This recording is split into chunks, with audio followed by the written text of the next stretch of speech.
Well, good morning, everyone. Thank you all for joining us. There is a lot going on all across our city, just as there's a lot going on all across our country. And we have some really exciting things to talk about today before we get to any questions from members of the media. First, let me welcome you all here to Colonial Gardens in South Louisville. It's great to be here. It's always great to be across the street from all of the activity happening in and around Iroquois Park, an amazing gem in our city. And we're here because we have an exciting announcement to share about Iroquois Amphitheater that I'll get to in a moment. But first, I want to talk a little bit about the Kentucky General Assembly. Last year, our city received historic investment of over $1 billion from the Kentucky General Assembly all across our city in a variety of projects. We are so grateful to the leaders and the members of the Kentucky General Assembly who saw these investments in our city as an investment in the state's future. Through those conversations, we've developed strong partnerships, and we will continue to strengthen those partnerships and relationships for the future of Louisville and for the future of the Commonwealth. Now that the General Assembly is back in session, we want to continue to build on that momentum in this 2025 session and as we move into another budget session in 2026. The General Assembly will be reconvening next week. So I wanted to share what our top legislative priorities are for this short session of the Kentucky General Assembly. The conversations my team and I are having with leaders in Frankfort will continue for the remainder of this session, and we're focused really on the top priorities of our administration, of our city. And they include, of course, at the top, improving public safety, spurring economic development, creating more housing, and investing in key capital projects. Again, we know that this is not a budget session for the Kentucky General Assembly, but we want this to be top of mind, if nothing else, to start early for the 2026 session. So let's just talk about each one of those areas briefly. First, with public safety. Our public safety priorities include steps to help combat violent crimes by several different things. One is an issue that we will continue to advocate for as long as I am mayor, regardless of what the political climate is. And that is to give Louisville the autonomy to require background checks and waiting periods on all gun sales. There are some unique issues going on here in Louisville with respect to violent crime compared to other parts of Kentucky, and we in Louisville should have the autonomy to have all the tools that we can think of to reduce the amount of gun violence here in Louisville. Some of our other legislative requests include enacting a narrowly targeted wiretapping law so we can have more tools available to crack down on gangs that are operating in our city. Allowing the city to crush cars involved in illegal street racing that I'm going to talk more about in a moment. Protecting transit drivers from assault and recruiting more park rangers so that places like Iroquois Park right across the street can have a strong park ranger program that are dedicated to keeping our parks safe and healthy for everyone. Beyond public safety, we want to continue to help our economy grow. And we're asking the General Assembly this year to boost tourism, to help us support working families, and ensure better mobility throughout our city. We can do that with the state's help. Our top economic development priority for this session is for the General Assembly to help make Louisville and other places around the Commonwealth provided with stronger state incentives to retain and attract multi-day large events like Bourbon and Beyond, like Louder Than Life, like Gazebo Festival, or other festivals that we haven't even yet dreamt of. Louisville is a wonderful place to welcome people from around the world. We see it every year with the Kentucky Derby and the Kentucky Derby Festival. Now the world is seeing it with great events like Bourbon and Beyond and Louder Than Life.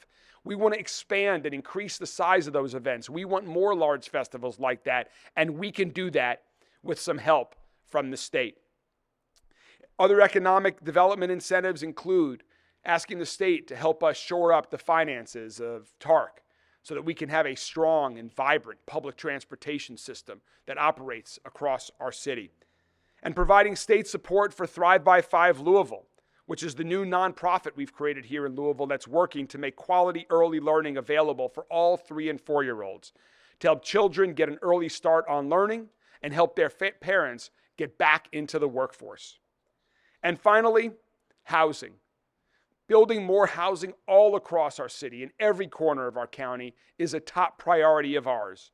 And we want some more help from the General Assembly so that in turn, Louisville families have more opportunities to have safe, quality, and affordable housing. To be blunt, we have a housing crisis in Louisville, and we need all the help that we can get. Like every other industry, housing is based on supply and demand. And right now in Louisville, there simply is not enough supply of housing. Not enough supply of for sale homes, of rental homes, of condos, of duplexes, of townhomes. You name the type of home, we need more of them. And until we can do more, rent for Louisville families will continue to rise and home ownership opportunities will dwindle. So we're supporting a range of proposals, big and small, to create more housing opportunities for Louisville families and families all across the Commonwealth of Kentucky. Things like new tax credits for building affordable housing for first-time home buyers, for sales taxes on building materials for single-family homes.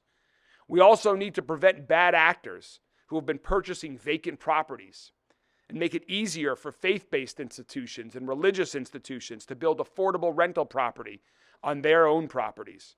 To expand industrial revenue bonds to include new housing projects, that's a small change. It's one of those technical, some might call it a wonky change, that could have a huge impact on the availability of affordable housing across our community.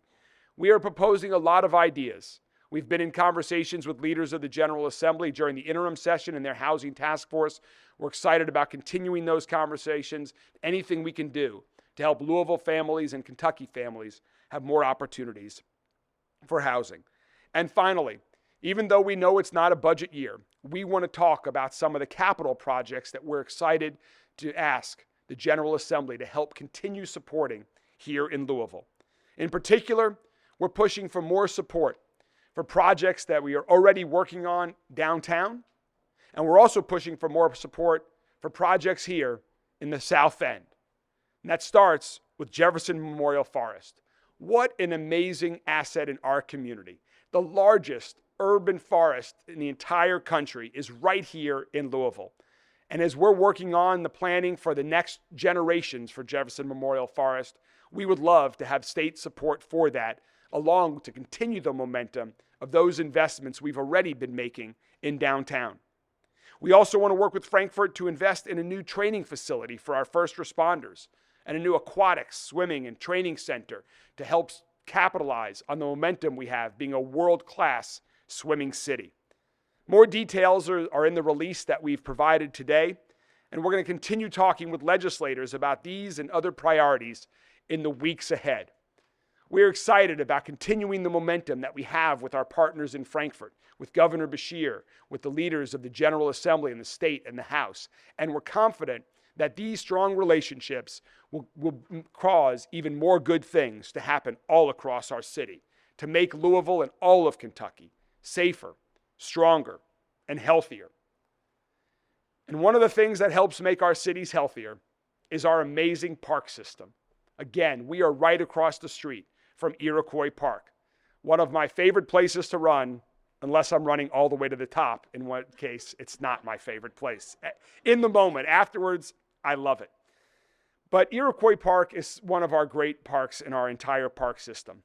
And I know that we're here right now in the heart of the winter, and there's still some snow on the ground that hopefully by the end of today will be mostly gone. But we are looking ahead to when the sun is shining brightly in the summertime.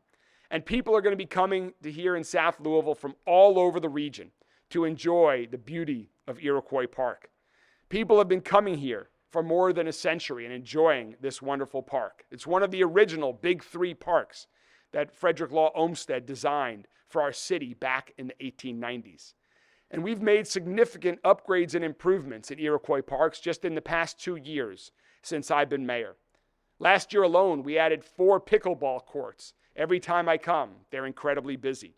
2 tennis courts, a futsal court, and more. And thanks to our amazing Parks and Recreation team, many of whom are here with us today, the park is kept up wonderfully. Thank you all so much, and to your colleagues for the great work that you do in maintaining our park. There is so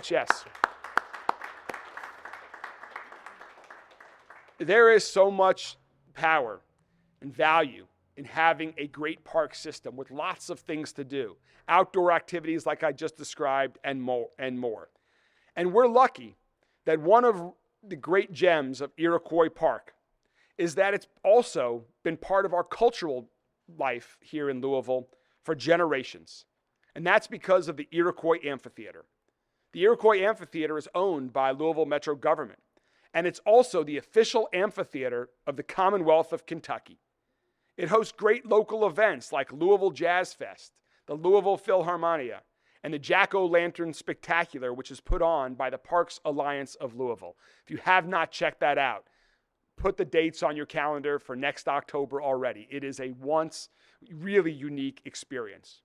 So preparations are already underway for the amphitheater's 87th season of bringing great entertainment to the people of Louisville. The lineup for this season includes the return of Cake, Dwight Yoakam, the Bare Naked Ladies, and other big names. And really exciting, this new season will include a new partner in the work of programming and creating great experiences for people who want to venture and come to Iroquois Amphitheater for a wonderful cultural experience. It's a new partner for this venue across the street, but it's not a new partner for us here in Louisville. I'm so proud to announce that Louisville Metro government's new and strategic multi-year partnership has been signed with Danny Wimmer Presents. This is the same great company that brings us Bourbon and Beyond and Louder Than Life every year, which we all know, as I talked about earlier, is growing by leaps and bounds every year, putting Louisville on the map for new, great reasons. They do incredible work. Last year, Bourbon and Beyond set new attendance records. It won Festival of the Year from the International Entertainment Buyers Association. And so Danny Wimmer Presents will be bringing their talent, their resources, their experience, their passion for great live entertainment right here to Iroquois Entertainment to help us expand the lineup and events and shows that happen there. They've got a new logo that they're going to talk about that's on display, a new website that's going to be launching soon to make it easier than ever to purchase tickets for your favorite shows. So we have some folks from Danny Wimmer Presents here today that we work with very closely, and we're so excited as this partnership expands. Let me introduce now to talk a little bit more about where this partnership is going, Doris Sims, who's the Senior Vice President of Danny Wimmer Presents. Doris? Good morning, everyone. Well, as a lifelong Louisvillian and a South Ender, I've lived within a couple of miles of Iroquois Park all of my life. So I am so excited to be here on behalf of Danny Wimmer Presents and talk about our partnership. I'd also like to introduce, I have several colleagues here today. I have Joe Litvag, who is going to be leading the effort and curating the experiences out here. Jameson Cooper, Zach Evans, and Marty Storch, who this is a full circle experience for him. He worked with the city and Parks and Rec for many, many years, specifically with Iroquois Amphitheater. So he is here to help bring this to the next level. That's basically what we want to do. DWP's commitment to Louisville began in 2014 with Louder Than Life. The addition of Bourbon and Beyond was in 2017. We grew from one 2-day festival with 36,000 attendees to 2 festivals over 8 days and over 400,000 attendees this year. Our goal is to make Louisville an even better place to go. Our Louisville office was opened here in 2018, so Danny Wimmer and our team was very committed to making sure that we're a part of the community. And now we're partnering with the city and Louisville Parks and Rec to take this historic and iconic Iroquois Amphitheater to the next level. How are we going to do that? So we're curating the experiences. We're going to secure more quality and diverse events throughout the season. Currently, we have 29 events booked, concert events, and then for about 50 so far? And 2 more confirmed by Joe as we speak. Awesome. Here today. All right. Awesome. So, talent acquisition is a big part of what we do. We do that every day with all of our festivals. We're able to bring that here to the city. Marketing, we've just introduced a fresh new logo. So you have the support. The city has the support of our team, 75 plus full-time talented individuals from all across the country are working to market the Iroquois Amphitheater and do everything we can to make sure people are really enjoying this area of town. We have a dynamic lineup. The mayor mentioned several of those. We are announcing and going on sale Friday at 10 a.m. with Yacht Rock Review, Shine on Floyd, Taylor Shines, which I think I'll have to take my granddaughters to, and the Jazz Festival will all go on sale this Friday. Currently on sale we have, Tom Keeper will go on sale February 7th, and then the Bare Naked Ladies will go on sale soon. One exciting note, because I've been getting lots of texts and calls about some of our sold out shows. So we currently have 4 sold out shows: Dwight Yoakam, Bonnie Raitt, Wilco, Melissa Etheridge, and the Indigo Girls. We're going to be releasing just a limited number of standing room only tickets on this Friday at 12 Eastern Standard Time. So it's a very limited number for those of you who missed out the first time. So our new website, iroquoisamphitheater.com, will be launching sometime tomorrow, but you could still go online today and purchase tickets. So I really want to thank the mayor. I want to thank Councilman Rui over here, Rachel Rohr. We have such a good community in the South End. We have a lot of wonderful leaders here. And, we're just looking forward to making our city and the South End even bigger and better. Marty, would you like to add anything? Well, this is really cool. As Doris said, it really has come full circle. I was not around when Olmsted designed the parks, nor when Carol Channing played Iroquois Amphitheater. But I've been around for quite a while. I'm just going to say that. I'll never forget, unfortunately, sometimes you have to do budget cuts. And I'll never forget sitting in front of then Mayor Abramson and his staff and talking about, yes, we can take the Iroquois Amphitheater in-house, not a problem. He goes, do you know anything about it? I said, I know a lot about events, sir. I think we can make this work. And he took a chance, and I'll just be honest, Travis Tritt was our first major show, and we failed miserably.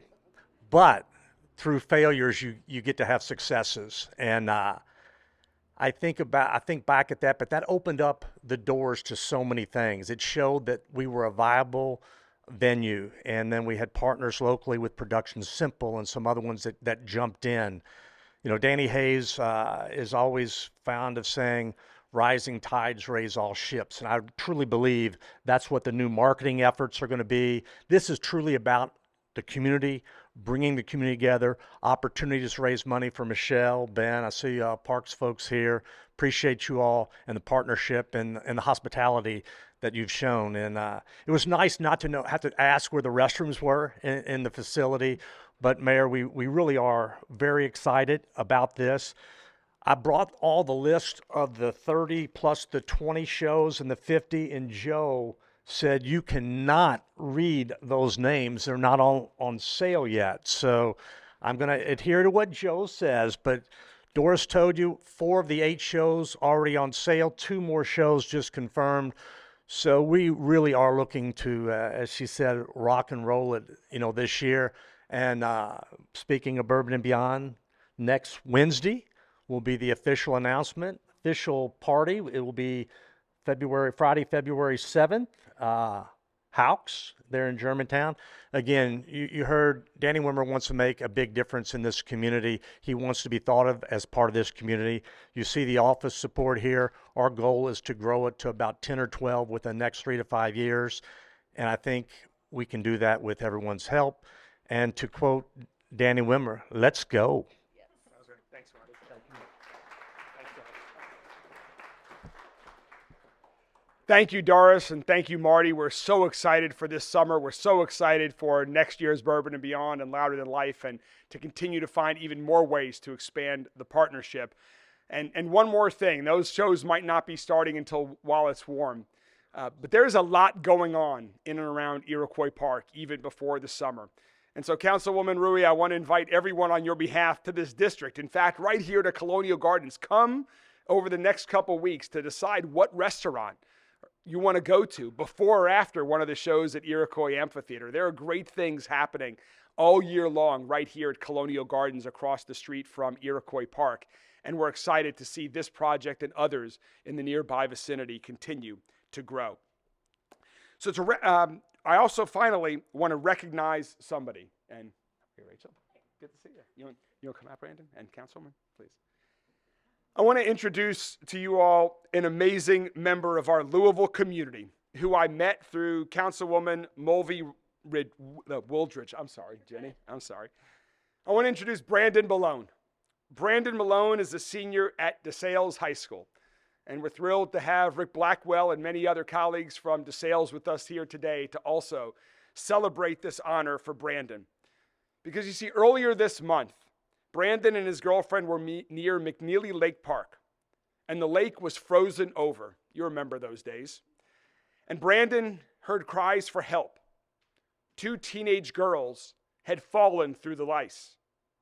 Brandon ran down to the lake to help them. He pulled them out of the ice while his girlfriend called 911. When firefighters arrived, Brandon says they congratulated him on his bravery, and they also pointed out that he was taking a big risk and could have put himself in need of rescue. And I think since then, Brandon has acknowledged that point. But I've got to hand it to you, Brandon. You saw people in need, and your first instinct was to help them. And when Councilwoman Mulvey Woolridge reached out to me and told me about that she knows you and your family and had heard this story, we knew that we wanted to recognize because it's worth celebrating. And so today I've got a proclamation to proclaim at this very young age of yours that thanks to your efforts and your just really exemplify what us in Louisville are all about. And so today we're happy to proclaim you a distinguished citizen. And I also want to extend an invitation. You know, we're opening 2 new pools this summer at Algonquin Park and Camp Taylor Park. So we'd love, based on your skills, to invite you to become a lifeguard, get the training you need, and meet me there for some good swimming in the warm weather. But thank you so much for your bravery, for helping somebody else, and congratulations. Thank you so much. You want to say anything? I would just like to say how grateful and happy I am right now. Did not think I would be here in this moment, and I'm just so grateful that I have all these people around me, and thank you so much. That's all I'm going to say. Thank you. And Brandon, but wait, there's more. Thanks to the generosity of Danny Wimmer Presents, you have just earned yourself, apparently, 2 free tickets for any one of these amazing shows at the Iroquois Amphitheater this summer. Thanks to the generosity of Danny Wimmer Presents. Awesome. Special thanks to Marty and Doris for that. A few more notes before we get to questions from the media. On Sunday night, LMPD made several arrests in connection with a downtown street racing incident. 5 people were arrested, and LMPD